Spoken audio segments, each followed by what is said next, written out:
It works. Okay, welcome to the City of Littleton Planning Board. Tonight we have one hearing and then some general discussion about neighborhood plans. We'll start with roll call, and then I'll say a few words. Board Member Bolt. Board Member Duzan. Here. Board Member Elrod. Board Member Graham. Here. Board Member Ward. Here.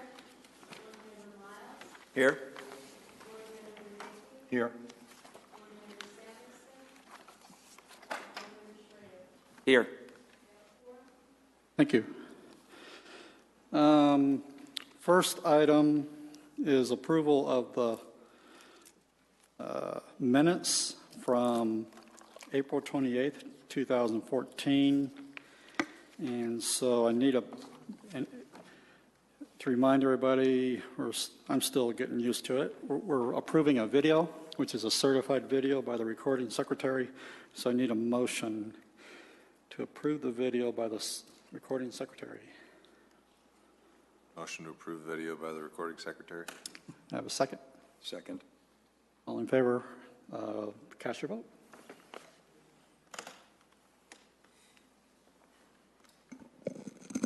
Okay, the minutes are approved.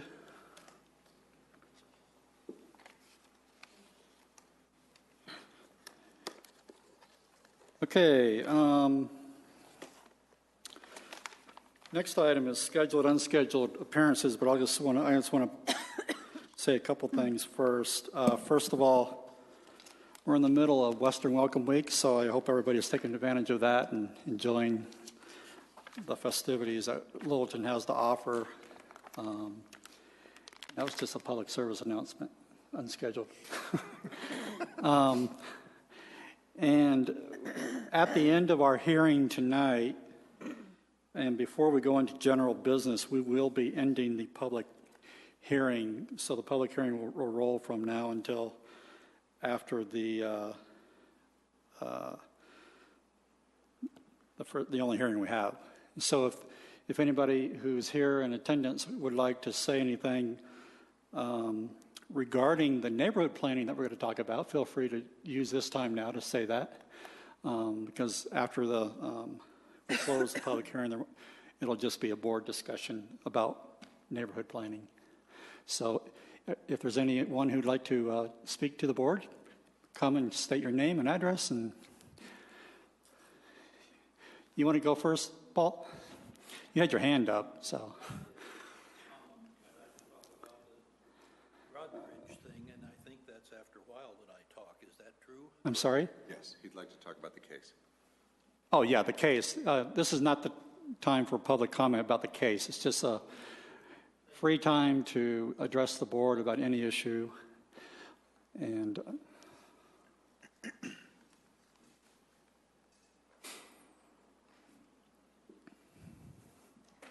good evening, planning board and staff. My name is Pam Chadbourne. I live at Crestline and Nevada Street in downtown Littleton. And yeah, thanks for the Western Welcome Week reminder. I looked at the criterion, enjoyed the criterion this past weekend. So good events. Three things, if I can remember them. So my first one is, it's August, and planning board has canceled half of its meetings to date this year. And these are the second and fourth Mondays. These are the times at which the planning board meets regularly. Half of those have been canceled. And another 20% have, on the regular meeting night, have been made study sessions. And so I'm going to ask you, when it's a regular meeting night, move the meeting to the discussion room, the community room if you'd like, because you feel it's better for the view graphs. But please still allow public comment because it is a regularly scheduled meeting of the board. And that should be, you're about to embark on neighborhood plans and you profess and you and I believe that you are eager to hear from the neighborhoods. So please keep this forum open on your regularly scheduled session nights. Less than a third of your meetings this year have been regular meeting nights with regular public comment. So please keep that avenue open. And now I'm going to use that avenue for the couple other things I wanted to mention. I know that neighborhood plans are going to be challenging. At the same time, I think, oh, by the way, the timer's not on. I forgot to set it. You're at a minute and a half. Great, thanks. When the citywide plan was approved, and it was not a unanimous vote, there was no clue for citizens or you that urban renewal would be undertaken in the city. And honestly, I'm not sure why there's not a little more spit and vinegar coming out, because I feel you were used and or abused by not having the opportunity to understand that the city planned to undertake urban renewal when you considered the citywide plan. Moreover, that the public wasn't included in that discussion to let urban renewal discussion inform the citywide plan. I think that that's a motivating idea. I know the neighborhood plans will take a lot of time, but, and I want you to do a couple other things that inform urban renewal for citizens and for yourselves. And one of those is broadband, and I'm going to bring it up because the Sunday paper had an article. I don't want to reproduce it on the projector, but this is online. And Ken Feldman, our city attorney for hire, is quoted. And there's a bill in Colorado that restricts municipalities from offering broadband. In other states, municipalities offer broadband. It increases internet access for cheaper for the citizens, and it's good for the cities economically. So Ken Feldman says that straight out this Colorado state law is anti-competitive. It is. It favors the telecoms at the expense of citizens and municipalities. And so I'd like to urge you to study municipal broadband for Littleton. I think it'd be a great feature, part of what should be in our citywide plan. And the other thing I'm going to advocate should be in our citywide plan, and part of this all informs part of what we constrain urban renewal to do as well, is the last mile. And that concept is wherever there's a light rail station and you have transit-oriented development, you can build 8-story buildings around the area where the station is, or you can build 3-story buildings around the station, and you can solve the last mile, which is that mile from the station to the houses within a mile and a half radius. And that would be lovely, up to Littleton Boulevard, across the river. And I'm going to suggest that that is a great solution for Littleton. It discriminates, it shows we're different than Denver light rail stations. They have tons of them. Aurora too. They're going to have really high density around their stations. Well, that's not the character of Littleton, I'll suggest to you. Our character would be better served by the last mile radius around our 2 light rail stations. So instead of mega developments around the stations, let's solve or study and then propose solutions to the last mile, which also 30 seconds. Solves our, or at least should inform our urban renewal studies in Columbine Square and Littleton Boulevard and Broadway. Why not? That would be wonderful if we could fill that last gap from the rail station to that whole community. So those are 2 things I'd like to see the board undertake, along with doing neighborhood studies. Ask staff to do it. If management says there's not staff, keep asking the city to get the staff, because it's the right thing for our city in its next 40, 60 years. Thanks for your consideration. Thank you.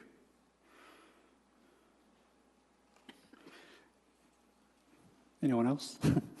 You're the applicant, right? Okay, that concludes the unscheduled comments. So we're going to move right into the public hearing, which is Resolution 05-201. Resolution recommending approval to rezone a portion of the property known as 6205 South Broadway from B1 Neighborhood Business District to B2 Community Business District and approving the plan development overlay. So we'll have a presentation, then we'll allow the applicant time to present and open it up for questions. Good evening, Planning Board. I'm Jan Dickinson, Planning Manager, and I'll be covering for Ernie Rose this evening. Before you will be a rezone and plan development overlay for Broadridge Shopping Center, a portion of Broadridge Shopping Center, and I have a list of exhibits that include the proof of posting, the publication, the hearing roster, and just to kind of explain this little glitch early on, we did, later in the process here, I discovered some things on the PDO document that you got that might be a little confusing in the future to somebody that's interpreting it. As you probably noted in your staff report, this zoning case came about because the shopping center owner had a proposed tenant to go in that didn't have, it was for a health club and couldn't go into the zoned part of the property that is B1. And so the PDO plans kind of zeroed in on that particular use and the unit number 15, which is the space in the shopping center that it is to go in. And so I was a little concerned seeing the PD overlay with that much reference to unit 15 and fearing that in the future somebody would interpret that to mean that this PD overlay only pertains to unit 15. So the architect has made some modifications to the plan to remove references to unit 15 and to also correct the legal description. And so the bigger pieces of paper you have in front of you tonight is his revised version. However, it still has some references to it, and I didn't want to have him change this document so much before you guys saw it tonight. So what I have prepared also that you have in front of you is a suggested new motion, which basically is the same motion you have before in your packet and in the resolution, but it has two motions now. The first motion is to put a note on the PD overlay before it's recorded that clarifies that this approval is for that entire 5.32 acre portion that's B1 and not just specifically unit 15. And the second motion is the one that's originally in your packet, which approves the PD overlay with the condition that the rezoning be approved and also forwards a recommendation of approval to council on the rezoning with the condition that the PD overlay be recorded within a year of its approval. So I just wanted to explain that to you right up front. So I will be happy to go through the presentation, and then if you want to ask any questions about that afterwards, you can do that if you'd like. Okay.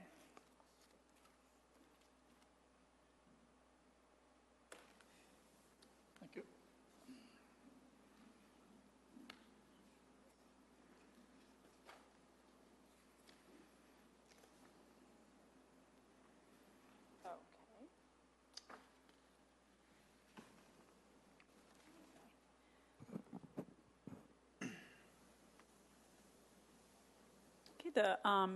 The property tonight is the Broadridge Shopping Center that's at 6905 South Broadway.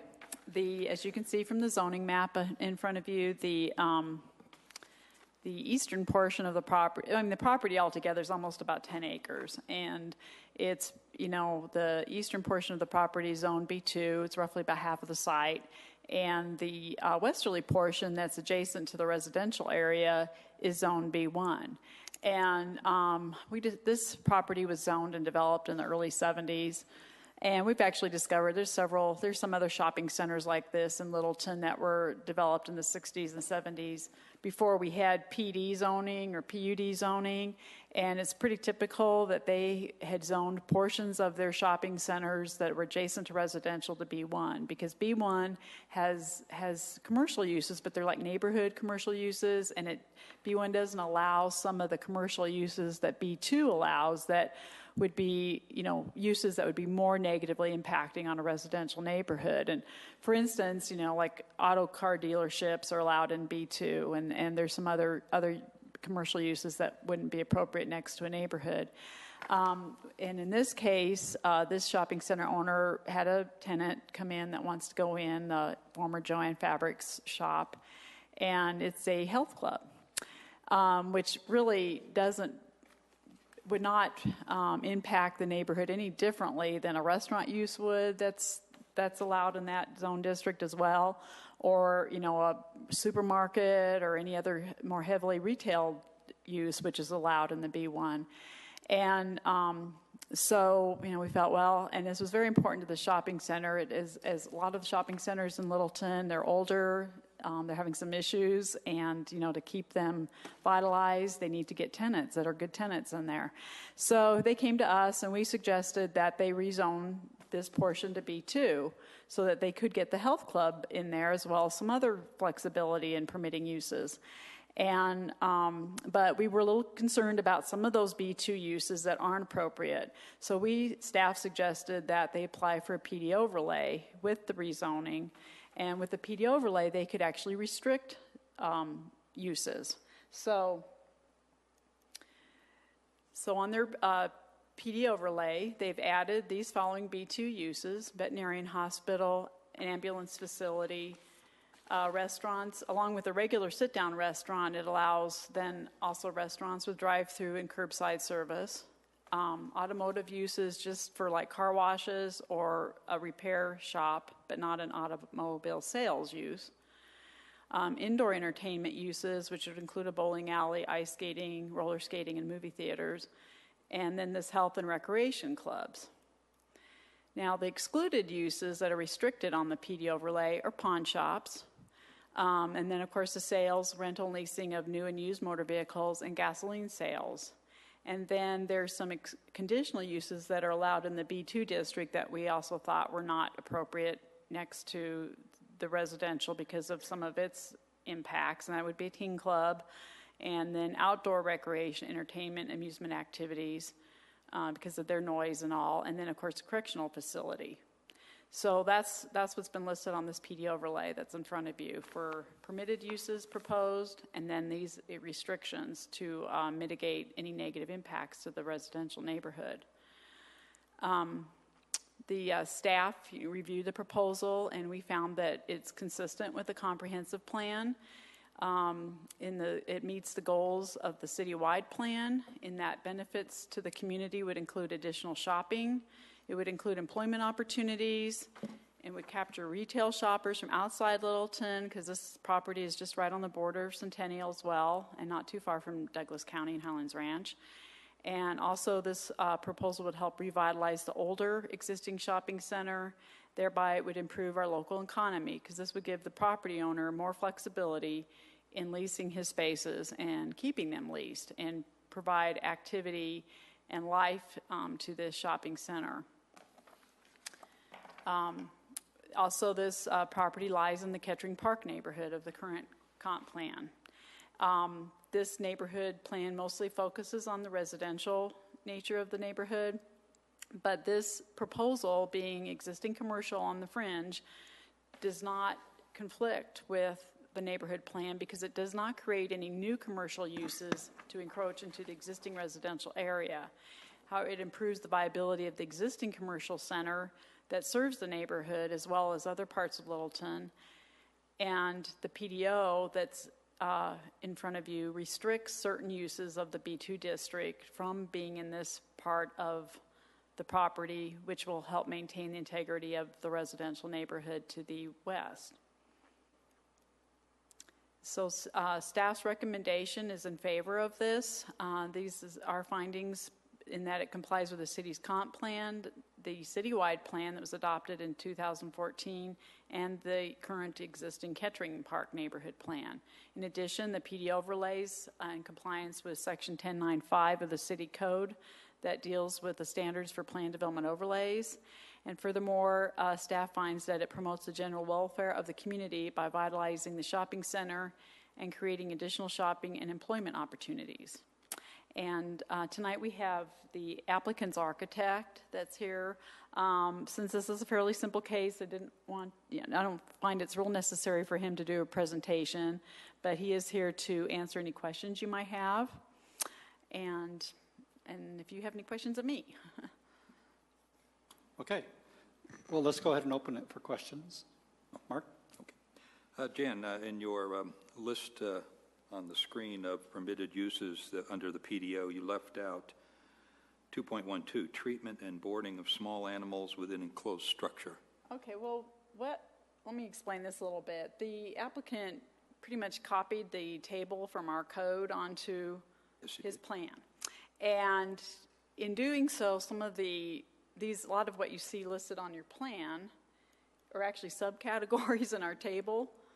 And what you just read to me is a subcategory under veterinarian hospitals.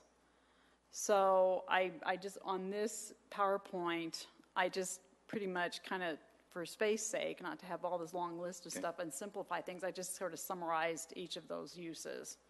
So that's kind of my intention there. The PDO actually does say what you just quoted, boarding of small animals, boarding and treatment of small animals. Could you explain one item under that, boarding of small animals within enclosed structure? Let's say if there's a boarding for dogs, can they legally have an outdoor area that's enclosed, let's say with a 8-foot-high fence, and allow for dogs to be outside running around? No, I mean the B1 district allows. I mean the normal B2 district allows outdoor kennel runs because it's supposed to be typically in a commercial area. B2 does. Yeah, outdoor. But the B1, and that's why this is in here, is it doesn't allow the outside kennel run because of the noise situation. B1 currently doesn't allow right. it, but you're changing it to a permitted use. Right, but the way they, and I'm sorry, I kind of summarized this use up on here too short probably, but the way they have it on their PDO, and that's how it is, and that's how it'll get recorded, it specifically says for inside. For that reason, so that a veterinarian office can't locate itself with an outdoor run. Inside means walls and roof. Right. And floor. Right. No outside. Right. Thank you. And there's a veterinarian's office in the Woodlawn Shopping Center, and it's Zone B. It's actually Zone B2, I think, but there is no outdoor run. I mean, what happens is the techs take the dogs out, on a leash to go to the bathroom, and then they come back inside. So, and anyway, I just apologize for that, but I was just trying to simplify the PowerPoint a little bit. Got it. Thank you. Question. Gary. So under the new zoning, it says restaurants with drive-through and curbside service. So potentially down the road, could a McDonald's go there? Yes. Then that doesn't seem like, I mean, I don't know if neighbors would want a big bright neon sign. They're lit up all night. So is there a way can we have some say under some of these specifically, or is it an all or nothing? This is before you tonight for your review and approval. Okay. And if you have concerns about some of the uses they propose to be allowed here, this is it. Yeah. So if you have concerns about a specific use like that, whether you don't want to leave it on there, or you want to add some additional mitigating standards, that's certainly your you can do that. You can propose that condition if you like. Yeah.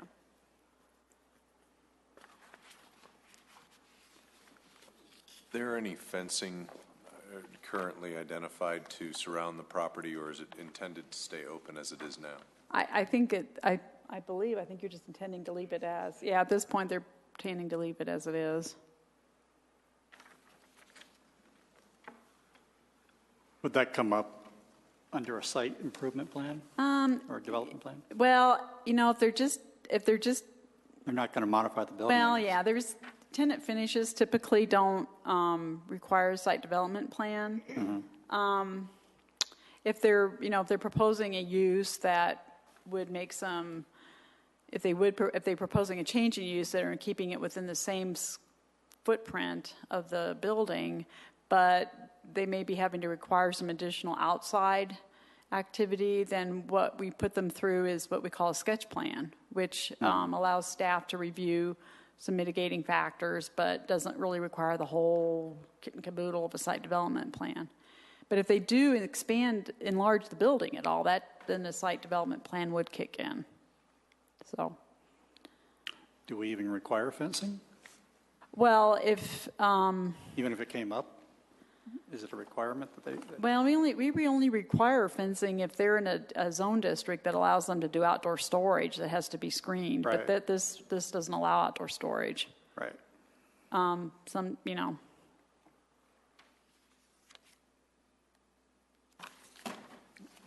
Anybody else have a question of Jan or the applicant's architect?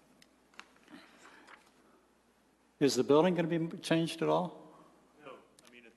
It needs to come up. Oh, yeah. Please address the mic, your name and address. Yeah, let me introduce myself. I'm Robin Adams with ArcWest Architects, and I've been working with the owner on this rezoning effort for the Broad Ridge location. And the real driver for being here is the proposed tenant is the health club, and the project that we're proposing for that is just a tenant improvement, interior finish.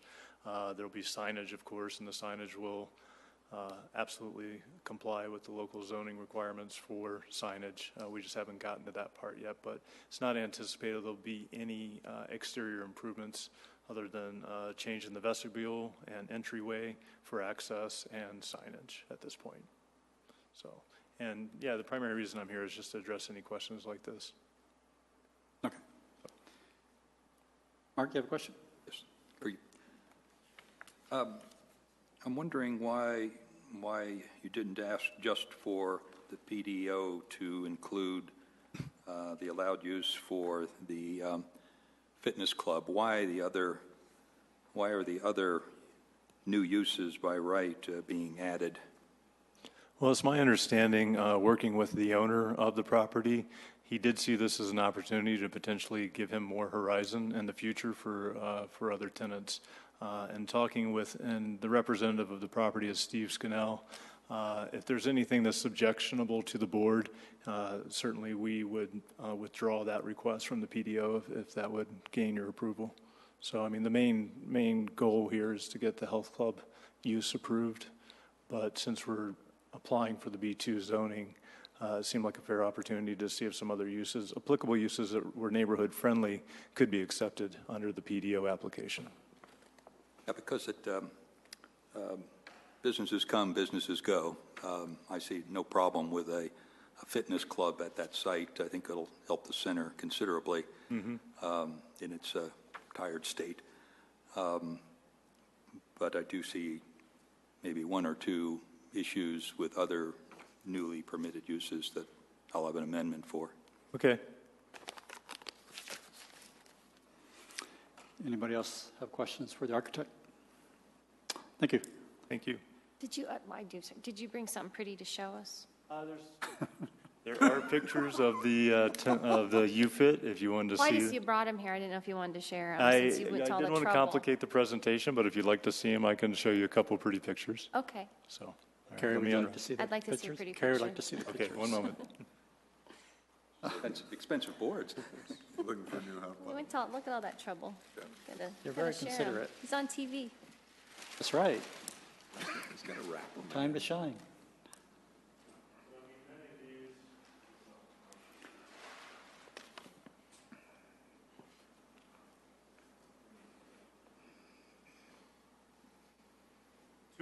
Two of the boards I have are just large format pictures of the drawings that you have in your packet, so I don't think there's a need to present those. I just wasn't sure if there was going to be a larger public who wanted to be able to view those.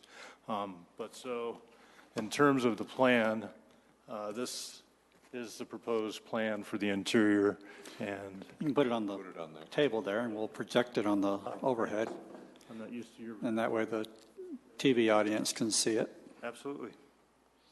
Lamp one's blown. Can we move the lamp? Uh-oh. The lamp is getting Lamp one. front and center. There we go. Turn it on. So yeah, in terms of the orientation of the plan layout, this is the front that faces Broadway. Ridge Road is on your side, and so this would be the main entry.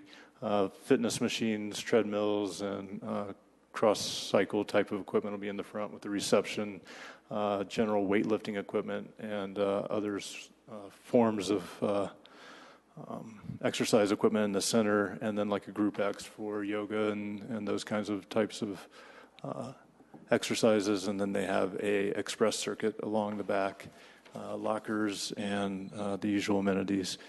No pools, no saunas, or anything of that nature. And this is more of a glimpse. Flip it around. Okay. Good.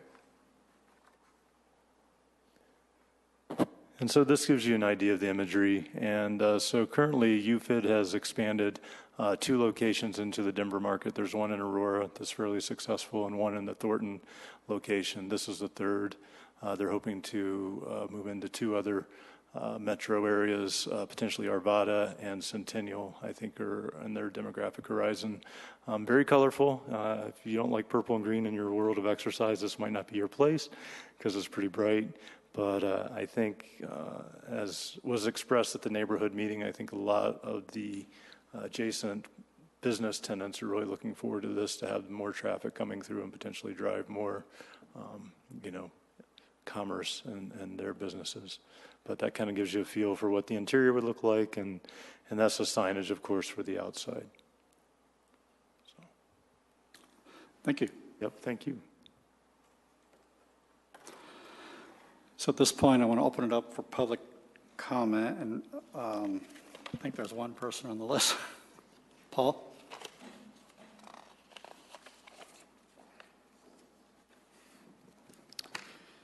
And let me see here. Good evening, Council. My name's Paul Bingham. I live at 236 West Delaware Circle, which is about 4 blocks south of this site. I've lived there since this shopping center was a dirt field. I've seen it go up, go down, go up, go down. Lots of good things come and go. Nice big parking lot over there. Some fairly decent stores right now. It just needs a little help. I totally understand the current zoning, and I understand the planned rezoning with the PDO that Senior Planner Jen described. I think that whole thing is very good. The protections that are in the PDO pretty well take care of the whole thing. I really think the whole thing is a good idea, and I would like to see you vote for it, please. Thank you. Thank you.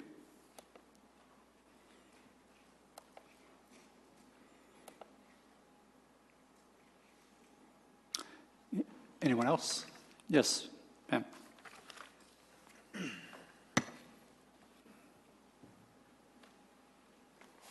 Still Pam Chadbourne in Crestline in Nevada Street. I don't live close to this, but I do live close to a business area. And the thing I was originally going to say right now is, along with what I was talking about in unscheduled appearances, I'd like to see the planning board undertake projects that are more robust and muscular in terms of planning for the next 60 years of Littleton's development, and that's higher density, but not in a way that makes it difficult to live for a number of people. And there are various ways you can do that. And I talked about the last mile, which spreads out high density. Related to the submittal? It is. Okay.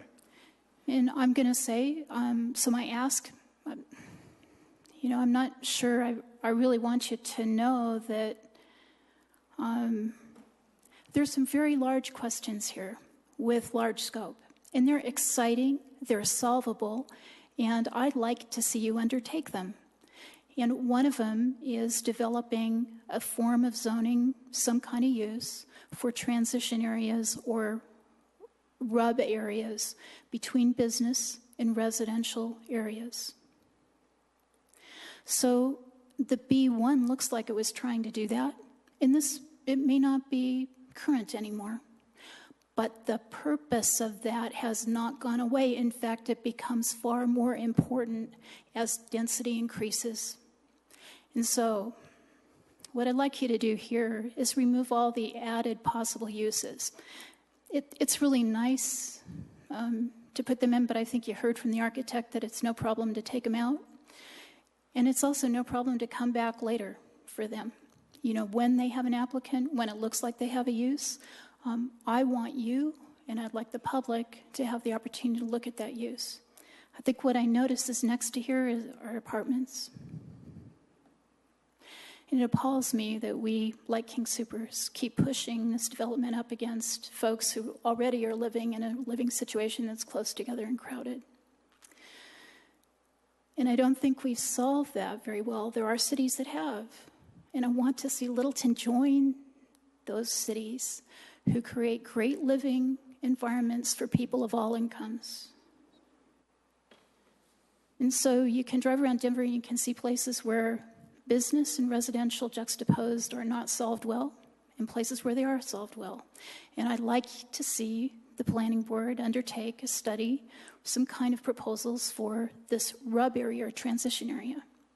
And in the meantime, let the health club be here, but don't add the other uses now. Study transition zones, study what works and doesn't work. Share it with us, the public. Let us contribute to that discussion and maybe come up with a zoning that deals with that. One of the first things I was appalled by or disappointed by is the proposal to have the karate studio in a church continue. Staff decided that the way to do that was to let all kinds of uses in churches be allowed everywhere in the city. And I guess if I buy a house near a church, I wouldn't expect that all these other uses, which might have traffic and noise, would be near my house. And the same thing's going on here. I mean, the way I understand this, they could tear down stuff, they could put the McDonald's juxtaposed to the residential area. Our lighting code is poor. The MLO was repealed. We need to get that back before this kind of stuff gets approved. And so please understand the bigger picture and think of the quality of life of all citizens in Littleton for the next 60 years and how you can make that work for all of us. So I appreciate your consideration of these comments. Thank you.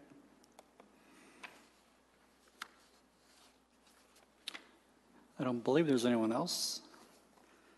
So that ends the public comment.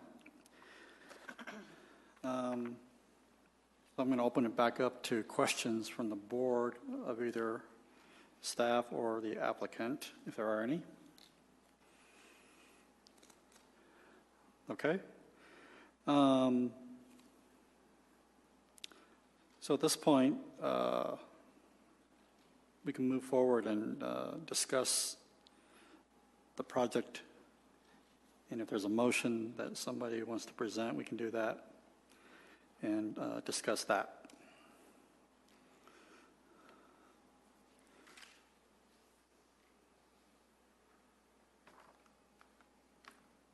Now, Mark, I was wondering, you mentioned having uses you were concerned about on that list. So I was wondering about that. I'll make the amendment after the initial motion is made.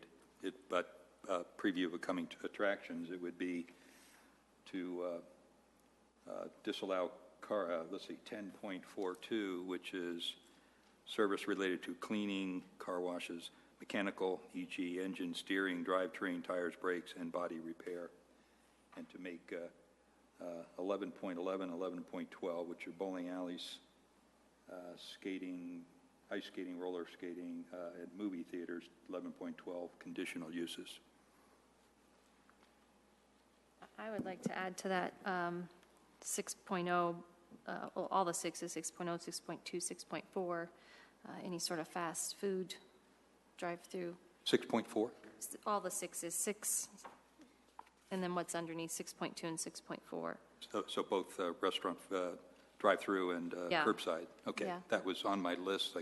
I was wavering. You know, a McDonald's brings in a lot of traffic, a Starbucks brings in a lot of traffic. That's a residential street there. I think that's a tough one to stomach.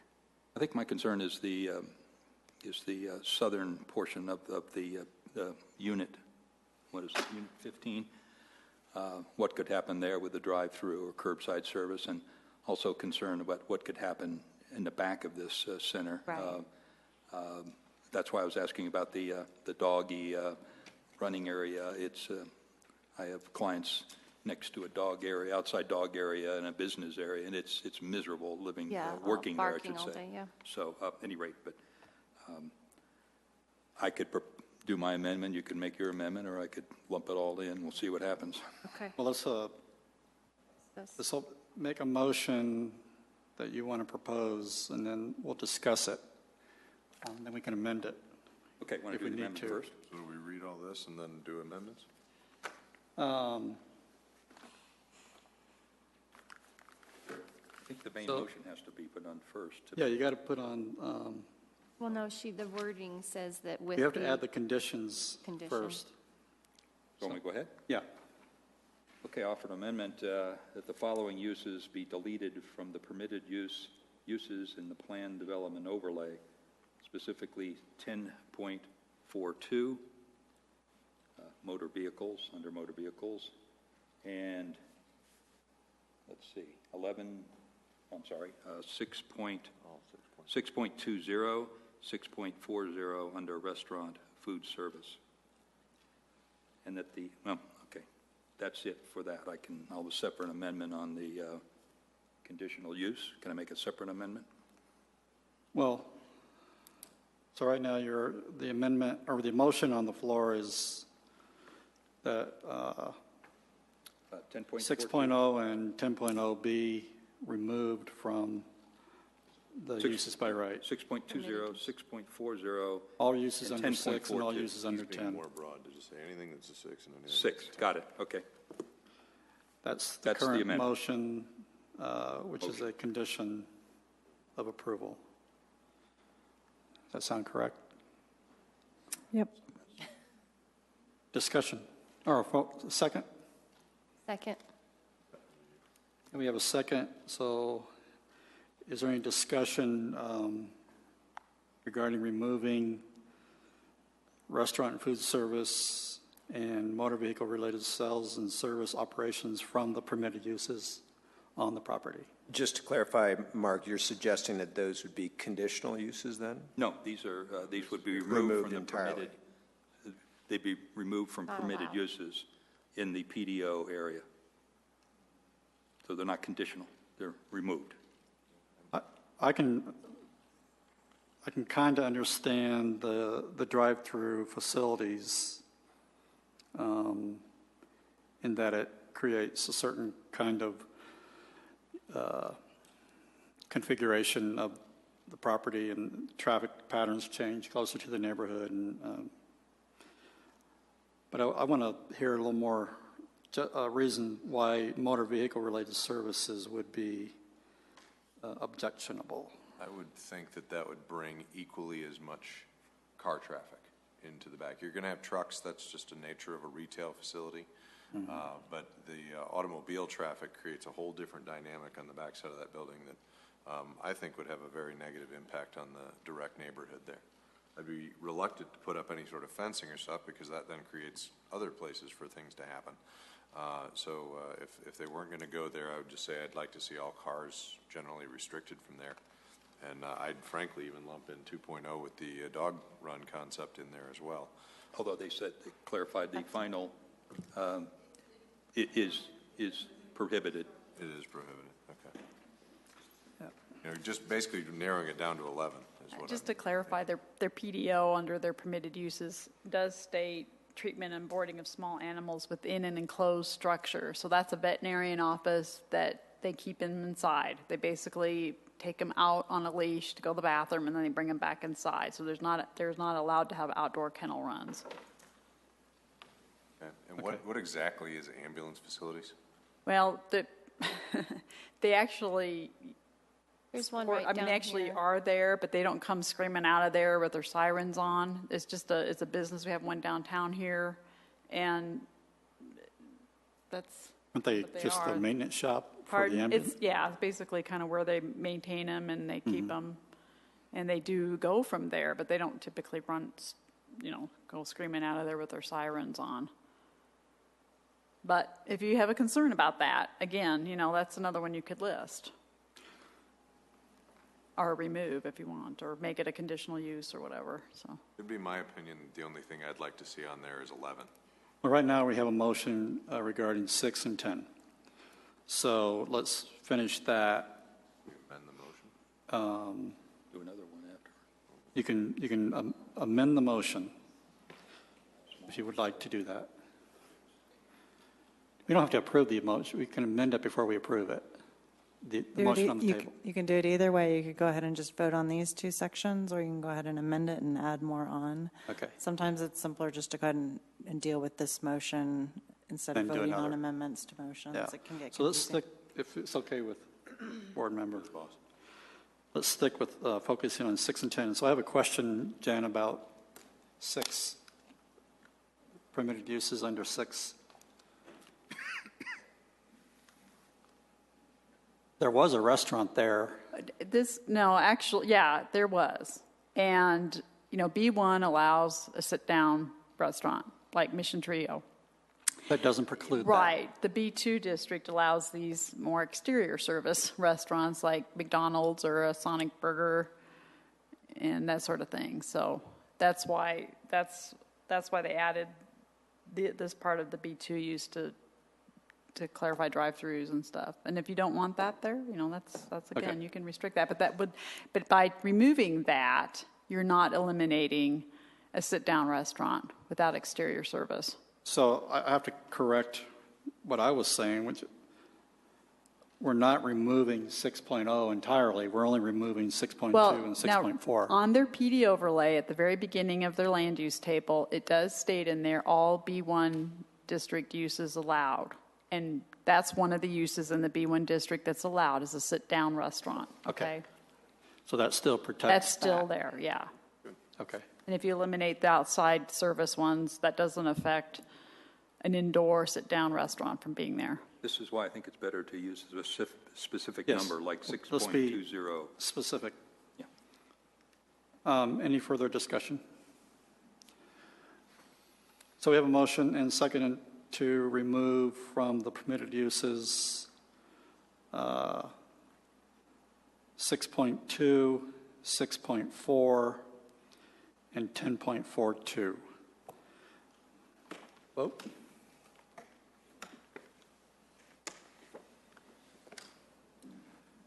Motion carries.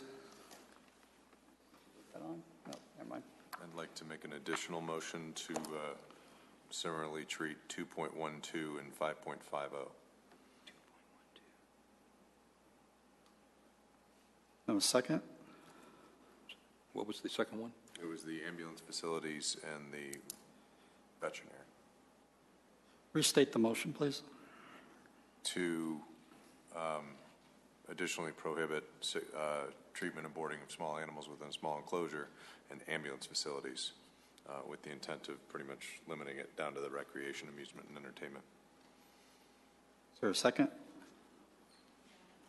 I'll second it for discussion. Yeah. Okay, there's a second. Check something real quick. Yes. I'm sitting here looking at the staff reports table, and it's actually eliminated. It's one of the uses that's actually on your PDO that's not on that table is, So we should be looking at this? Yeah, because you have a 2.60 on your PD overlay that says animal boarding and care facility. So if you're concerned about 2.12, you're going to be concerned about 2.6. Thank you.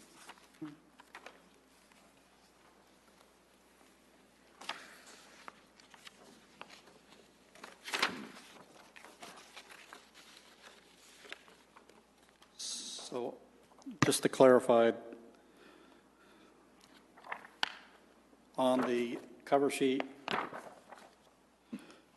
we have 6.2 is on there, so that's been removed, and 6.4 is on there, and 10.42 is on there. So the current motion is for 2.12, 2.12 and 2.60, and 5.5.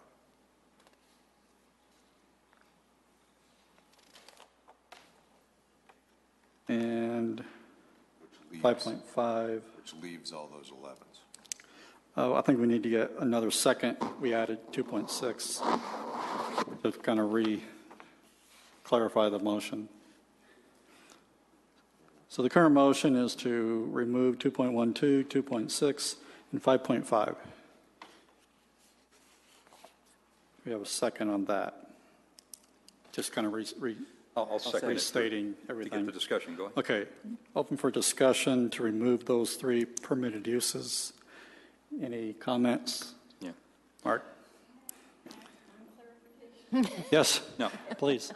You know, the PD overlay actually, I mean, just to make it clear for the future, it has a section here of excluded uses. So do you want those uses that you're removing moved under to the category of excluded uses? And what does that do? Make it so that they can never be used?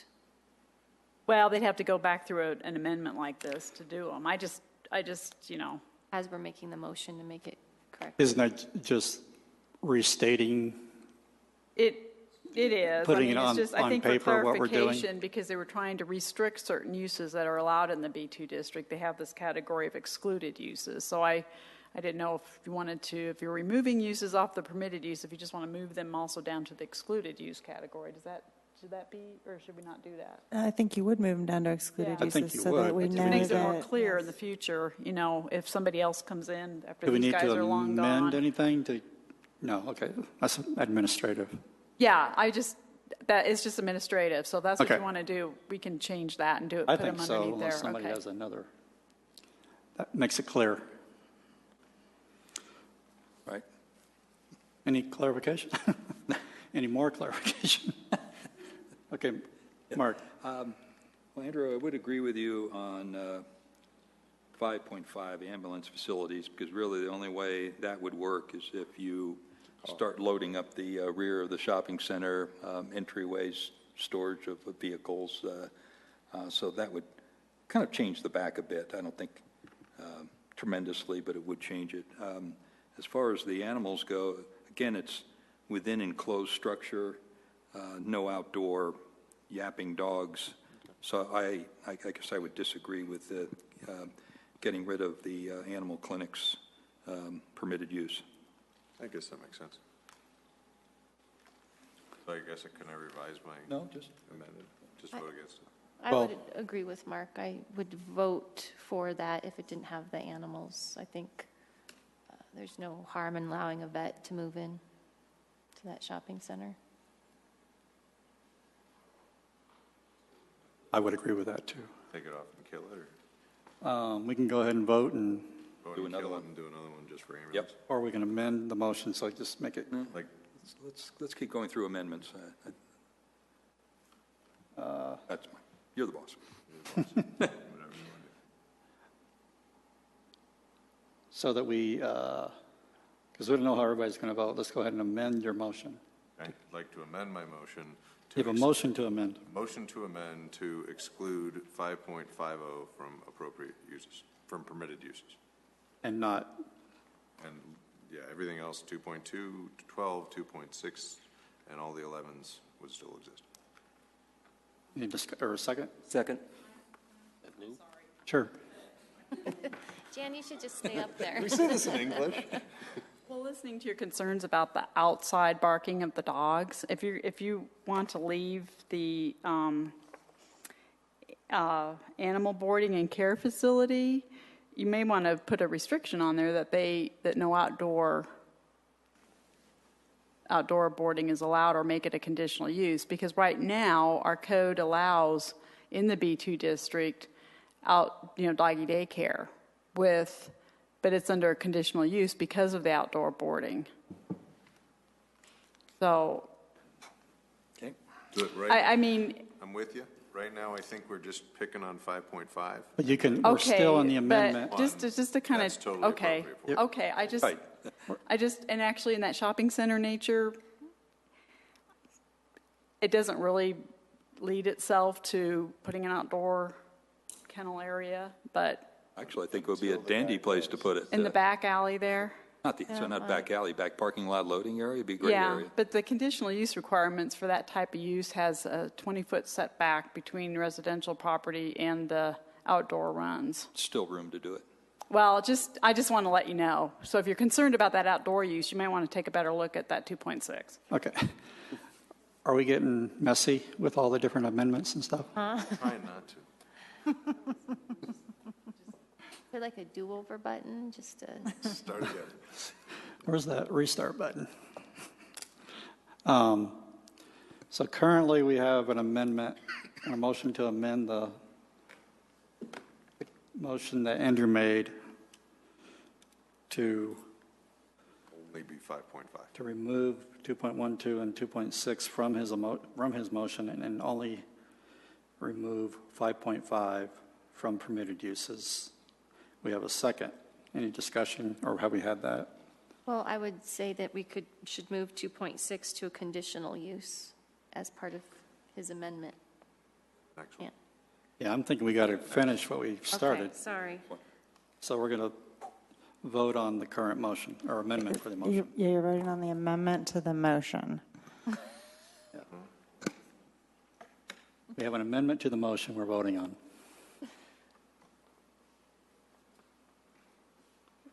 Okay, now we have a motion that's been amended, which removed 2.12 and 2.60. We have a current motion. That motion is to not allow 5.5 as a permitted use. And that's been seconded, so any discussion? Vote. Okay. So now, 2.12, or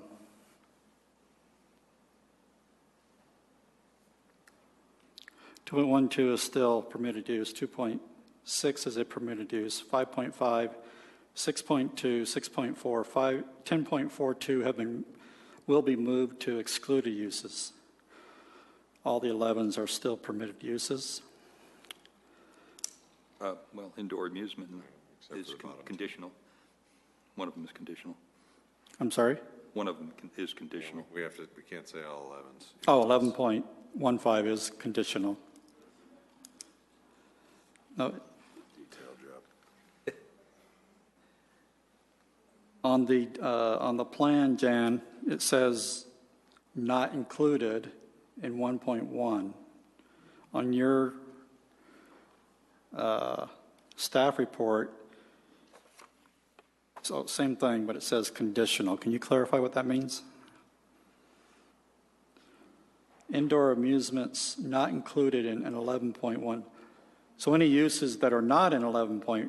Right. I mean, there's other indoor amusement uses that are not bowling alleys, ice skating, and roller skating rinks, such as teen clubs and some other type of arcades, some of those types of things, and those are actually conditional uses.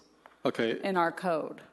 So on the applicant's cover sheet, it doesn't imply or say that it's conditional, but on your chart, it's conditional. Our code book, that's how, I mean, this is taken out of our table in the code book. So indoor amusements that are not bowling alleys, skating rinks, are conditional uses. And some of those types of conditional uses are like a teen club, an arcade, there's, paintball, or, some of those type of uses.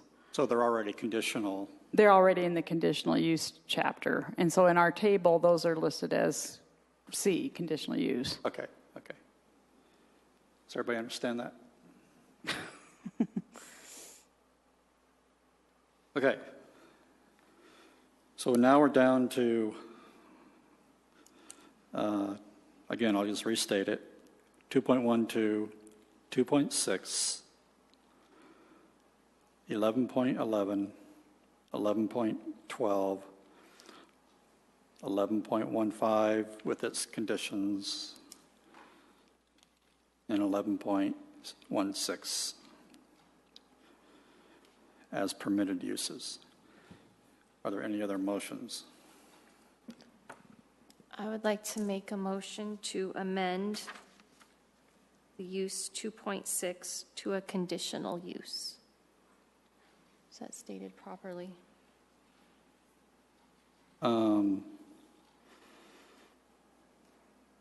Which one? 2.6, because it doesn't say that it would have to be enclosed.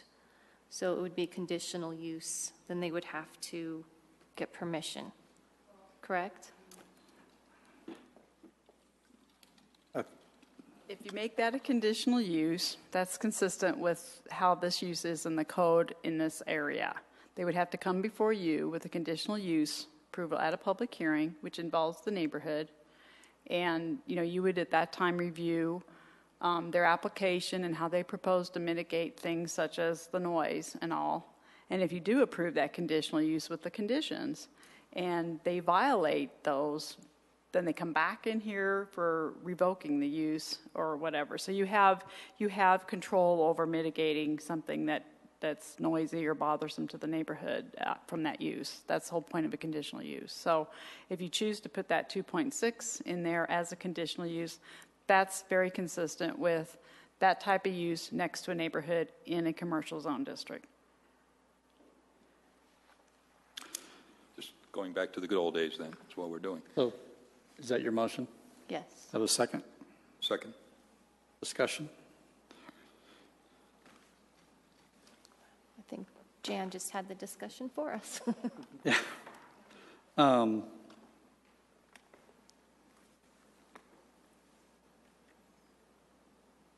Okay. Vote. Chickens. Vote. 5 chickens. The motion carries.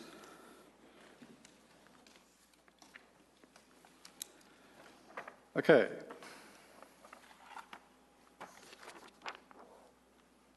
This one, So, I'd like to make a motion. I'm on this one. Not an amendment. I'm on this this is one. the most we've had in one night. We're almost there. Okay. So now, we have 2.2 still as permitted use, 2.12. And then the 11s are permitted uses. 2.6 has moved to conditional use. And then the others were moved to excluded uses. Do I have a motion?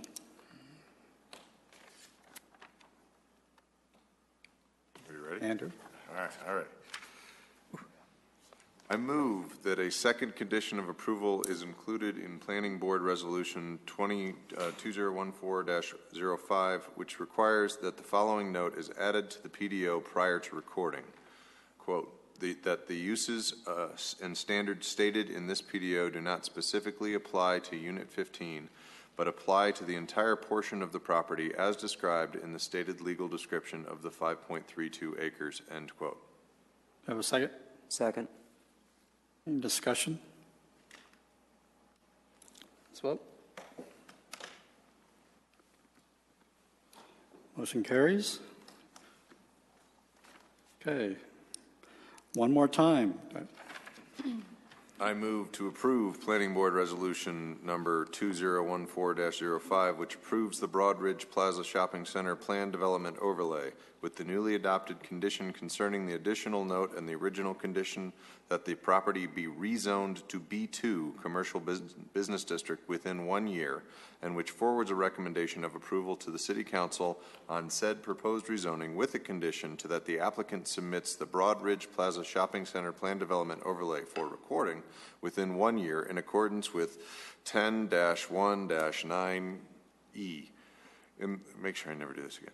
In the event that the applicant does not meet such submittal requirements, the Plan Development Overlay Plan and rezoning plan shall be null and void. Have a second? As written. Second. Excuse me, I just want to clarify that in addition to adding the note on there, it also includes all of the changes to the uses that you went through in the previous 3 motions. So Did we state that? And all of the changes and amendments and permitted uses and exclusions that we have previously discussed. perfect, thank you. Any discussion?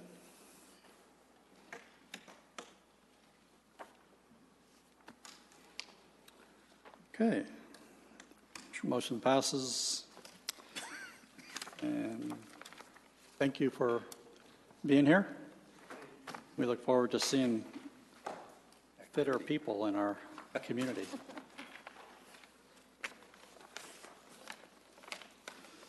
Not that we're not fit, but. Okay, at this point, this concludes the public hearing portion of our planning board. What time is it? 8:07. Okay.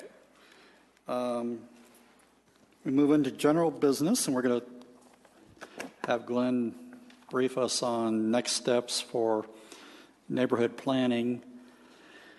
And then I'm probably going to kind of update those who weren't here at the last study session, a little bit of what we talked about there, if you didn't watch the video, which I'm sure you all did, right?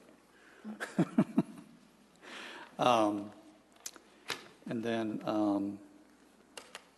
from that study session, we gave out homework, and we assigned some tasks. And the first task was Karina, which is on the screen there.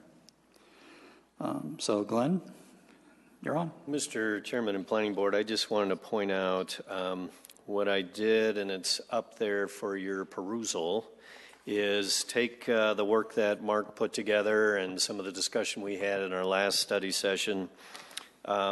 Staff went ahead and added a scope to the neighborhood plans and something that just kind of clarifies the roles of staff and the planning board. But really what you have is what I thought was a pretty succinct description of how we do this thing that Mark put together. So that's really all I wanted to say about that. And as you mentioned, the process is, and I do have the assignments for those that weren't here at the last meeting, that I can go over, but the first one was we decided that within this year, I believe, we were going to try and do Heritage and Stern Park, with Heritage being number one. Karina drew that straw as a resident of the Heritage neighborhood. She did, I think, a pretty good job in doing some preliminary research. I will add that our GIS guy we're asking him to do some additional work so that we can give you demographics that are specific to the neighborhood plans. We have demographics for the overall community and certainly the census areas. They're just not broken into these geographic areas. So we'll be able to give you a white paper on each individual neighborhood and kind of the demographics and some more detail on the existing housing. So Karina's not here, but I think our chairman is helping her out and going to give you a brief presentation on what she's learned about the neighborhood. And I think the idea is that we identify some key issues through a SWOT analysis of the neighborhood, and then when we go out to the neighborhood, perhaps that's what we build on with the discussion with the community. So I don't have much more. Randy, I don't know if you want to come down here and walk through this, or do you want me to click your slides? I can do that too. Well, we have it in written form, but I think the community might want to, or the TV audience would want to see. Is this on the TV screen? Yes. Okay. So I'll just speak from here. And before I go through the heritage neighborhood, what I asked the board to do is, number one, begin the process of becoming familiar with our city. There are probably areas that you're very familiar with because you drive them every day or you live in them. But there are probably areas that you're not as familiar with because you just don't frequent those areas. That's the case for me as well. And so I've tried to, when I have extra time, to deviate from my daily routine and drive through an area. I don't get up into the Goddard area very often, so I drove through that area just to see some of the character of that community. Please slow down on those streets. Slow down on those streets? Yes, please. Okay, that wasn't me. Yes, it was. So that was the first assignment, is to begin to familiarize ourselves.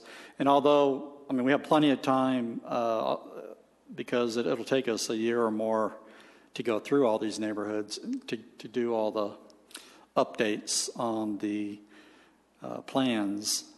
But as a neighborhood comes up, such as Heritage, those are the ones we should really focus on becoming familiar with, because the other part of the assignment and why I wanted the comp plan and the existing neighborhood plans sent to you, if you don't have them already in paper copy, is to begin to read those again.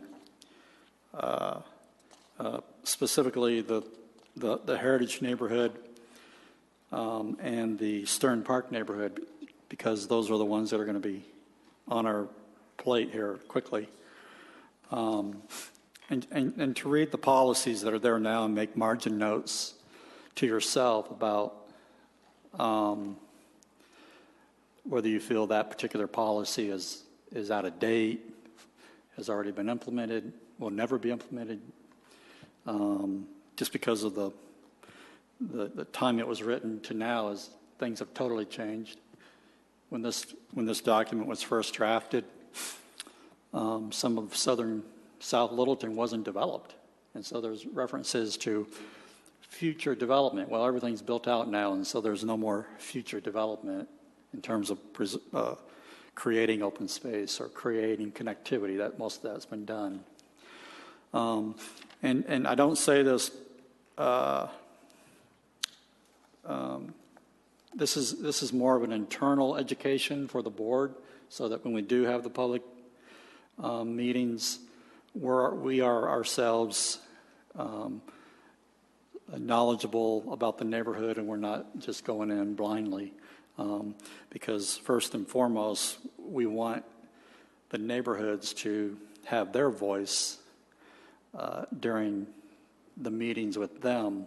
And so anything we do in terms of our internal studies of our neighborhoods, we're not going to let that influence the very important process of letting the neighbors speak their piece and make their recommendations for what they want their neighborhood to be, the character and goals and policies. And so that'll come first, and then we'll just have this as in the background as a supporting document to see whether it's confirmed, or in some cases a community neighborhood gathering may not fully understand all the aspects of their community or their neighborhood, and so we'll have to fill in the gaps, and then that'll get flushed out as we go back to the neighborhood, either through a second meeting, or and in a public hearing where they can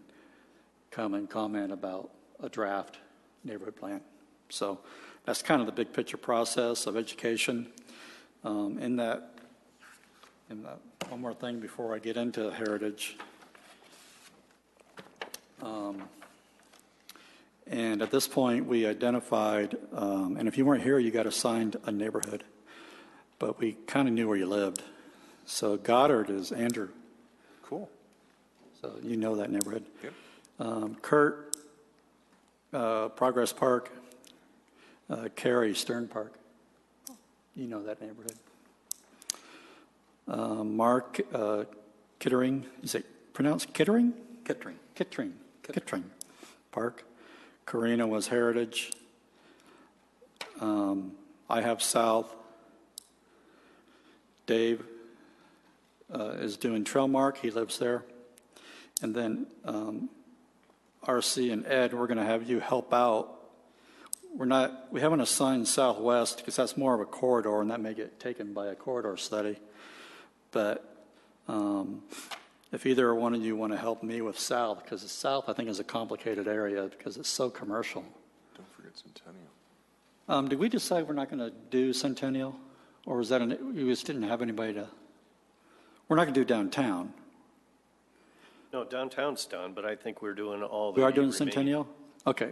So Need someone to do Centennial. somebody between RC and Ed, somebody do Centennial and somebody help me on South. Your first alternate, so you should do Centennial. Yes, first alternate gets a choice. Old right. I'm happy to help. That's fine. I think by my notes, we have Ed assigned Centennial. There you go. And that's what it is. And really what that means is what you'll see what Karina did. Karina is very thorough and very good. Glad she went first. Yeah, she's Just we all do our presentation the same way. No pressure. I'll have her send you the format on PowerPoint. And then RC and I will do South, which I think is good because you're in real estate, aren't you? Mm-hmm. There you go. South is fairly complicated and big. So right now we're just focusing on Heritage and Stern for this year. So you have a little time to think about your neighborhoods, and which means they should be really good because you're going to have like 6 months or more to think about it. Okay. So Heritage. First, Glenn, you want to give us, is there any update on timing? We haven't really set a meeting or... No, I think we're looking at, hopefully, I think you were hoping mid-September. Right. And we do have somebody actually set up to find a location, and that's our goal is hit mid-September for the Heritage District. But we don't have a location yet or a time. We decided on a certain evening, right? I can't remember what that was. We're shooting for a, no? Okay. All right. Yeah. For some reason, I have August 26th, September 30th. Possible meetings? I believe those are the remaining council outreach Okay. meets. Oh, that's right. That's what, okay. City Council, that's what that is. Okay. Yeah, I don't have a date. As soon as we get closer, we will send something out to the board. Okay. So, thank you. Heritage. And I'm not going to go through in detail like she did. I actually sat down with her and she walked me through it. But just everybody has a map. So Heritage goes from Santa Fe to Broadway on the east and west, and then from the north, it's Ridge Road down to roughly the Highline Canal, or you could say north of Dry Creek.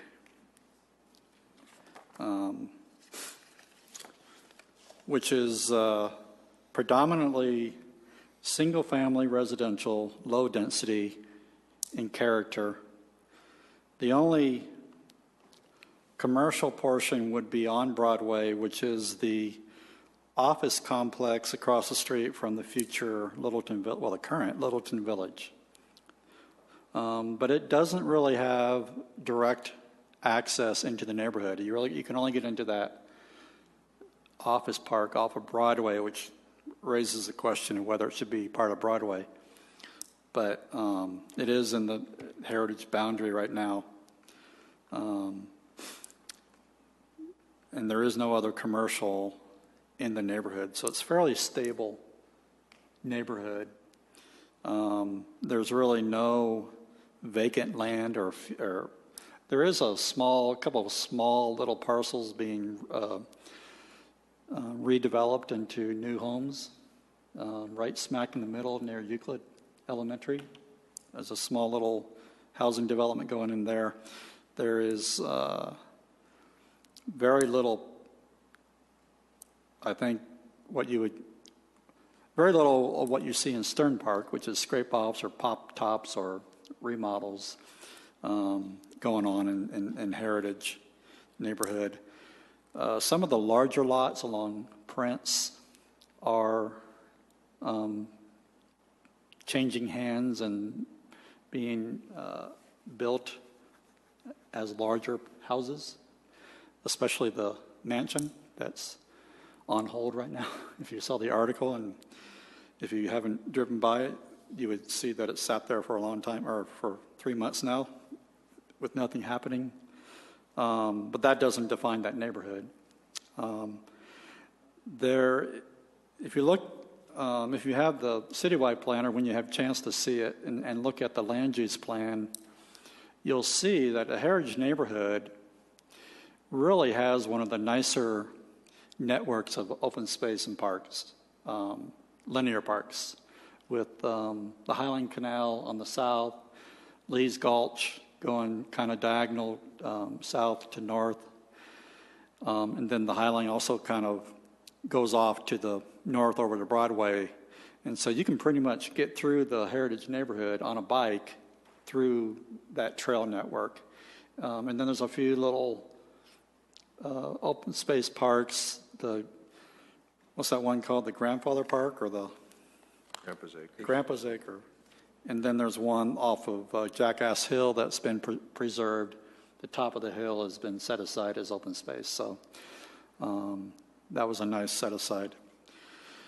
The zoning in the neighborhood is R1, R2.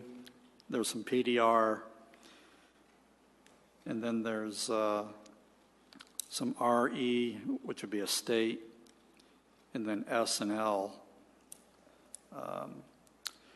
There's some semi-agricultural, residential semi-agricultural uses, which, Glenn, I guess is an old large lots, be semi-agricultural. I believe that's what the RE would allow, actually. I think The it's estate. 5-acre lots, so you might have many kind of acreage type, farm type of facilities. And it's right in the middle. It's in the on the land use plan and the citywide plan. But you'll see it. It's a lighter color area. It corresponds with the large lots just east of Prince as you're driving up Jackass Hill, and between Prince and the high school, there's that neighborhood in there. Let's see. She has price ranges from $300,000 to $1 million plus, which is true. So it's a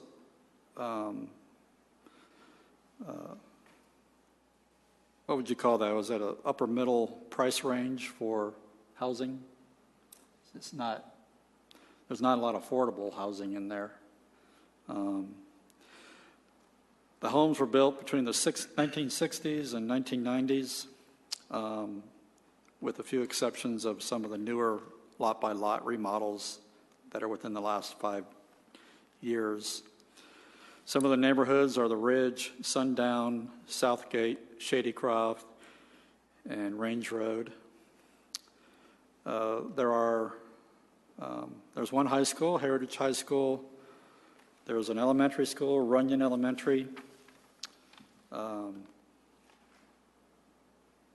See, Euclid's not in there. No, Euclid's in north of Ridge, right? Right. Yeah. St. Mary's Catholic School is off of Prince. And the McIntosh Academy is also off of Prince, I believe. So there's the full range of educational institutions. There's one park that's considered the predominant park. It's nicknamed the Blue Park. I think Karina had a different name for it. I call it the Blue Park. It's got the blue playground equipment right off of Prince, across the street from St. Mary's Church. It has 4 churches and already said it has 4 schools. So that's kind of the overall character of the neighborhood. I don't want to go through and read each one of these, and I think you can read them. I might. I'm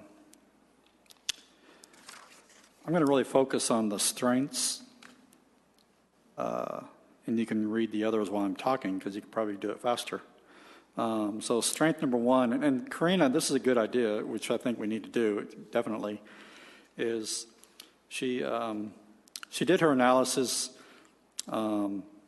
based upon the citywide goal. So each of the citywide goals she took, and then she did a strength, opportunity, weakness, and threat assessment based upon that goal and how it was being met. So under strength, Heritage High School has a strong, well, I would say it just has it's a strong school. It's more than sports, it's strong academically. And it really creates, I think, a community vibrancy in that neighborhood because of its activities and the fact that kids grow up in that neighborhood going to that school as well as the other schools. So that's really a strength. It's a very, institutional icon for that neighborhood, as well as some of the churches. I wouldn't say that the retail center really gives it its identity. And that's the other thing. Karina's going to have her SWOT analysis, and I think we need to inject our own on whether we agree or somewhat agree. And so that would be a point of discussion, whether the retail center, which is what we just approved tonight, actually is a strength for the Heritage neighborhood. I'll just do what I did on that, just summarize what I see. The opportunity is there are opportunities to create activities in the schools and churches and parks, whether or not that's a land use function or just a neighborhood opportunity. We can talk about, I think one of the things we'll talk about as a board and as a community is whether goal is more of a personal or neighborhood focused goal, or whether it's a city zoning oriented goal policy that can actually be enforceable through the process of zoning or rezoning. Having festivity or festivals is a goal, but I don't know if that is a zoning issue per se. So there are opportunities to activate centers such as the center that we just heard tonight, to help that center. It's a good example of how what we did tonight, we hopefully will allow that center to become more vibrant and active and see more activity through new users, which would directly help the neighborhood. Weaknesses, little to no entry-level housing. I think that's a discussion that we need to think about in all of our neighborhoods, is the whole discussion of affordable housing. What neighborhood is it appropriate in? Even though it may not be an affordable product for the very needy, there's still affordability in terms of under $200,000 homes, type of affordability. It doesn't have to be in every neighborhood. That's what distinguishes them, Right. right? But I think Littleton as a whole needs to talk about how we're going to meet the needs for affordability in the city. And then lastly, Threat Retail Center remains empty and underutilized. Again, we hopefully did something tonight that will help that center come out of the threat category. So that's a good overview of how she just hit upon a couple bullets. And as we talk about these, we can, if you have your own, if you know something about a neighborhood, when somebody, like tonight, if there's one of these items that we're going through and you say, well, I would definitely add this as a threat or an opportunity because I know that area, and go ahead and throw that out there. We'll add it to the list. Did you have something you want to add, or were you just flipping the slides? I think that's the last slide, actually. But I really do like her format, and I wish I had thought of tying it back to the comprehensive plan. I mean, that was beautiful. So this would be a good format, I guess, for all the different neighborhoods. And we will also provide you more details as far as, again, those demographics and some of the housing trends per particular neighborhoods. Yeah, I think it's a good format. It's a good start. It's organized, and it's put into a format that relates directly to the citywide plan. Yeah, and I think this would be a good topic for discussion when you have your neighborhood meeting. It's so you get comments from the neighbors as well. Perhaps the affordability issue may not be an issue when folks that are actually living there. Now, you have to take a broader perspective, but it would be a good conversation to have. Mm-hmm. So that was dynamic. The next one is outdoor. The goal for capitalize and expand upon Littleton's most valuable outdoor resources. Make these resources as available to the public as possible. So this neighborhood, I think, has a good start on that, if not one of the better starts. Lee Gulch, Highline Canal is a definite strength. The maintaining, well-maintained large lots and trees, mature trees, park-like atmosphere is a positive strength. Has open space parcels and mountain views.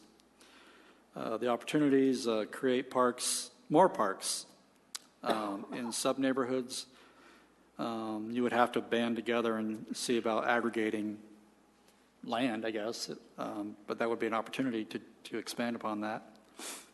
And then if the trail network isn't adequate, to create a better connected trail system is an opportunity also. Weaknesses, not enough parks for children to play in. If the blue park is your only park, I would add that there's also the schools, parks in the schools. I would add that those are actually places for kids to play as well. And then open space provides no sense of place.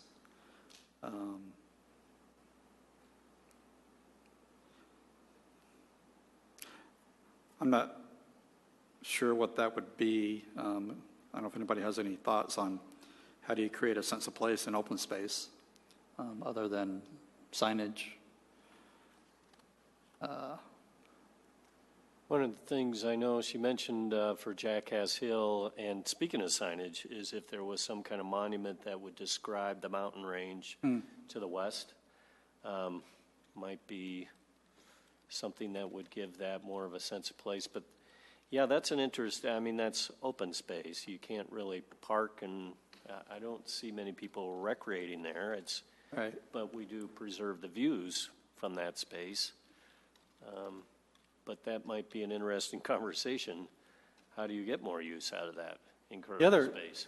The other challenge is our open space is really under the control of South Suburban Rec.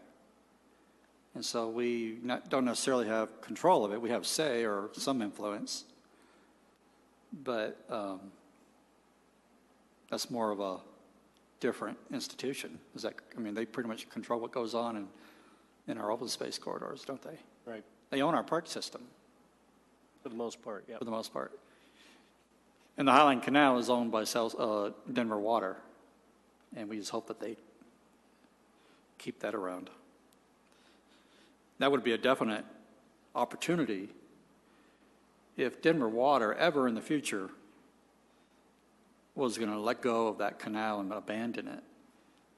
It would be an opportunity for the city and or South Suburban to take it on and negotiate a ownership or use right to maintain that corridor, to maintain a trail system through our community and not let it deteriorate, because Denver Water takes care of it now, I believe. And that relates to the threat related to the fact that they cut off water on the High Line. Does that threaten the trees? I think the trail's maintained by South Suburban, because when you go on it, there's South Suburban signs. They maintain it? Yeah, and I think this, the waterway is Denver Water. Oh, okay. Yeah, Well, we're halfway there. I ran it once. Yeah. Moving on to the third one, a connected Littleton, enhance local, regional, and global linkages. A strength is the trail system and the connectivity there. Bikes and arterials are pretty well established. Sidewalks seem to be throughout the neighborhood, and we have accessibility to Broadway and Mineral. There's a few road connections that some may argue need to be put through, but most may argue they shouldn't be put through, and that's part of the original comp plan that will be discussed. Opportunities, create complete streets. I think this should be a goal for all of our neighborhoods, at least for collectors, arterials, where you can, over time, make sure our streets have safe passageways for bikes and pedestrians, and if they don't already. And then she has for weaknesses,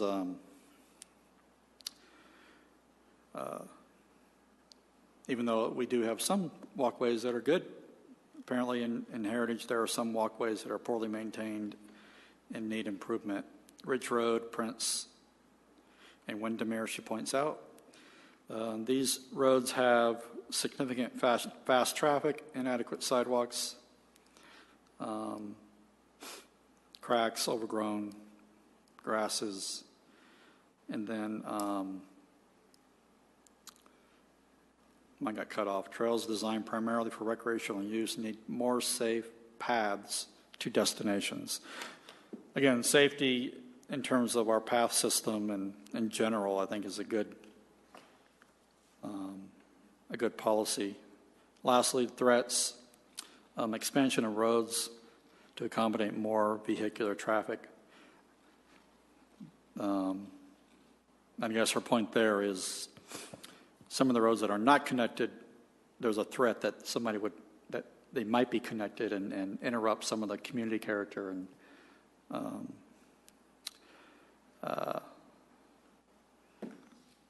even though from a transportation point of view it would improve traffic flow, it would disrupt the character of the neighborhood. I believe that's what she's getting at. And then lastly, a distinctive Littleton, maintain and expand upon characteristics that make Littleton an authentic and distinctive community.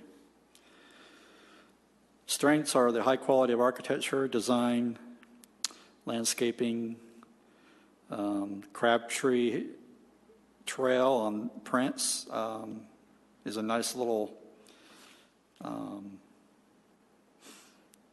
aspect of that neighborhood, which I think not very many people know about it. But it is cool when the crab trees are blooming. It's really, really nice. Top-rated schools and urban farming and horse property adds kind of a rural character to that neighborhood.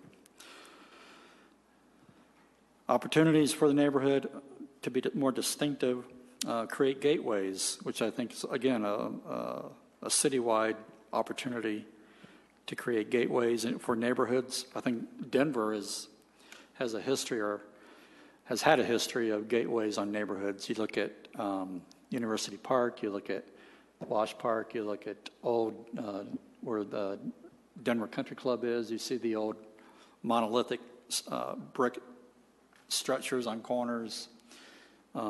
They were there 50 plus years ago, and it's really cool to create those gateways, and it gives a place identity. Opportunities for art in open space areas and public spaces. Again, a citywide opportunity. Weaknesses, no art in public or open spaces currently. No signage or distinctive gateways.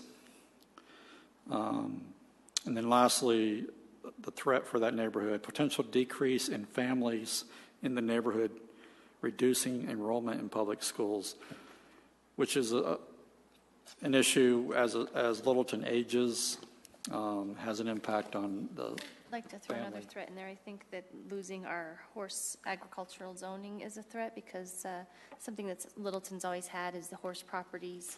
And my understanding is on some of those, if you don't keep horses on them for so much time, you lose your zoning. So I would think that's something that as Littleton residents, we'd like to keep as part of our heritage. I think perhaps you lose your exclusion through the county assessor. Is that what it is? Yeah, it wouldn't be zoning. We wouldn't change your zoning. Okay. Maybe it was that. But you might get, if you keep horses, sheep or something, you could get a reduction in your county taxes perhaps. Okay, maybe that's what it was. For an agricultural exemption. So you have to trade in your horses for cows. Chickens. Chickens. Yeah, you got to rent some cows, keep them out on your property. Lastly, she just reformatted in a different way the same information on the last couple pages. So you can choose whichever format you want to use. Does anyone who may be familiar with that area have any other comments about strengths, weaknesses, opportunities, threats?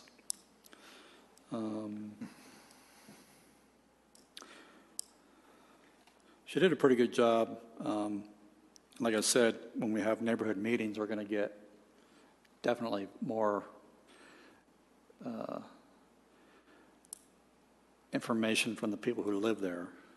I would think traffic is still an issue, I would imagine, with heritage. You know, Right. That's probably an issue that will never go away. Yeah, it's an interesting study of land planning when you think about putting a high school in the middle of a school or a neighborhood, but back then it wasn't. Right. It wasn't necessarily in the middle. So yeah, that'd be a safety concern to continue to manage the traffic volumes through local streets. If you read the current plan, there's a policy policy in here to place crosswalk lights at schools, which we've done. So that policy has, I think, been addressed. I think there's one at Runyon. There's a crosswalk light. So yeah, traffic is one. What about, because I think it's going to be a topic in all the neighborhoods, at least the core neighborhoods within what we call the donut, which is in the middle of that graphic right there. The whole idea of density and the threat or pressure to densify within our donut hole, either because of cost of land. Stern Park, land values are extremely going up, are being pressured to go up because of the demand to be there. Any thoughts on density on the periphery versus interior to a neighborhood? And not just multifamily 1- and 2-story walk-ups, which I think will be the max. I don't see anything going any denser if they ever do. But developers builders buying 2 and 3 lots and replatting them, where you once had 3 houses, they want to replat it for 5 houses. That whole idea of increased density, I think it's going to be a topic that would need to be addressed.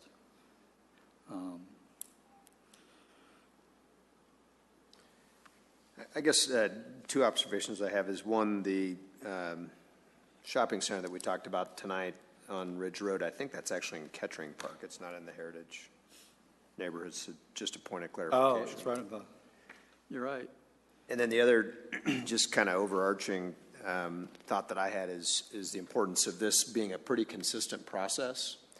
And my concern, I guess, is that some of the SWOT analysis is very subjective with our opinions, and I don't know that that's really how this process ought to work. Mm-hmm. So I think to the extent we can make it almost more factual or standardized as opposed to subjective, and then, you know, hearing from the specific neighborhoods and the stakeholders in those neighborhoods, you know, about what's important to them about their neighborhood, not us saying, here's our opinion, you know, and imposing that on them, you know, have it be more consistently put forward by us, mm-hmm. and then let them fill in the subjective areas, because it's really their neighborhood.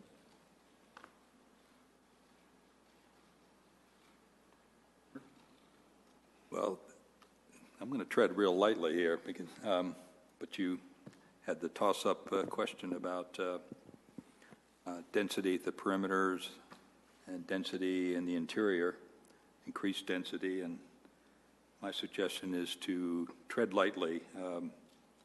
Planning boards, planning commissions like to be out front, cutting edge. You know, we know what's best for Littleton. I think in 90% of the interior of Littleton that's residential, we need to kind of back up, sometimes shut up, take it easy, let the market, maybe future social pressures, which we have the slightest idea what they're going to be, dictate what could happen to neighborhoods. Perhaps 100 years from now, the half-acre lots in Heritage will be gone. Zoning will change, and there'll be increased density. But I don't think that's something that Planning Board in 2014 will be getting into. We probably wouldn't survive the tar and feathering that would happen a couple weeks after we did something of that nature. It's a very ticklish situation. I live on a half-acre lot, and 100 years from now, half-acre lots could be laughed at as something archaic. And now on my lot, there's 50 units, and that's the norm, and everybody's happy with that.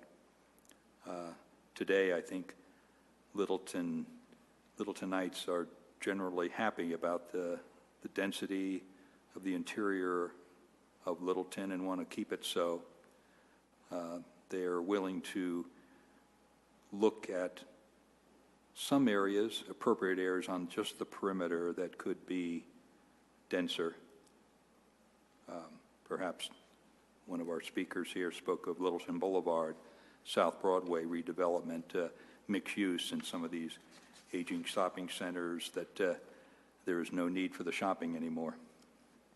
So that's my suggestion, is to tread lightly.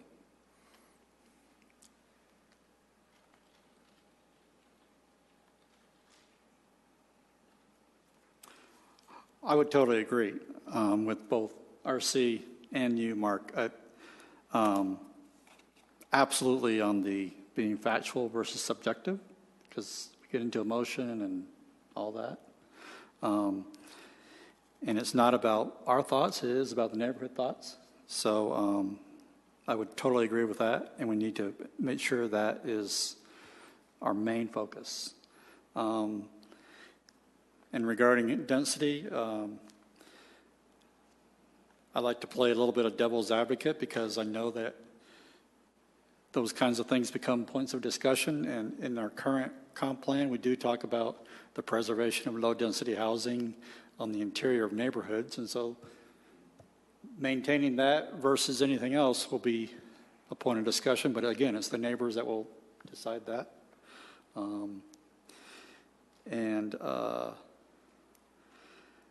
So the SWOT analysis, there is going to be a little bit of subjectiveness in it, especially those who live in those neighborhoods. But then it'll be our job as a board to, number one, ignore it and listen to the neighbors, and then to filter through what we did our research on and get to the facts and make sure that it's very poignant to the neighbors' comments. And that's all I have, unless anybody else wants to add to the comments in general as their thoughts about as we enter into this neighborhood planning process, similar to what RC and Mark have already added. Has this document been emailed to us? No, it has not. I will Could it do please? that straight away. Thank you. Going to start editing a perfect document? Yes. Oh, okay. Thought I'd ask. Now you're treading on thin ice, messing with Mark's document. Tread lightly. Do I have a deadline on the Stern? Since I missed the last meeting, can you bring me up to date a little bit, since I see it on here? Yeah, you It's a obviously little didn't get the alarming. memo at the last meeting, or I looked in the camera and said, the board members who were not here need to watch the video. You didn't see that, so. I didn't, clearly. So we're ready for your presentation Yeah, then? I next nodded week. off No. briefly. It must have been right during that time. No, you have at least a few months. Okay. I think what we'll do is August 25th, I guess, our next meeting. We do have a case at this point that should take some time, at least half of your meeting.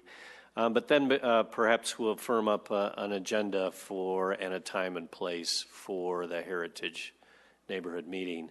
And I think once we're into that, then we'll start Stern. So October-ish, I would say, if everything goes perfectly. Yeah. So I think it'll be a very interesting and I think a fun process to get into the neighborhoods and listen to the residents. Because as chairman, I want to make sure that we fulfill a promise that we made when we approved the citywide plan, that we'd make sure that the neighborhood plans get dialed down and be more specific to address some of the issues that are very near and dear to the hearts of the neighbors, to support the citywide plan. So if there's nothing else. When are the homework assignments for not Kettering and not Stern due? Next year. Outstanding. So start working now. We haven't decided what comes after Stern, so start lobbying. We are going to go to the priority list, though, and we are going to look at what happens with our grants and corridor plans, and possibly we do need to speak to the urban renewal question. That will be a topic when we get to the neighborhoods that are related to those areas that are being looked at, because I agree that as a board, we need to understand what those urban renewal districts, what impacts they have and how they would affect the neighborhood plans. Mr. Chairman, yes, and in fact, I'll invite the director of the Urban Renewal Authority to come and talk about the process directly to you at one of your meetings. So before it comes before you, you get a kind of a preview of what that process is. Right. And when I first thought I was going to bring it up, but under the connected Littleton, I would agree with our resident tonight that we need to look at electronic connectivity in our neighborhoods, and that could be a policy that we want to, again, the neighbors will tell us. Okay, we're adjourned.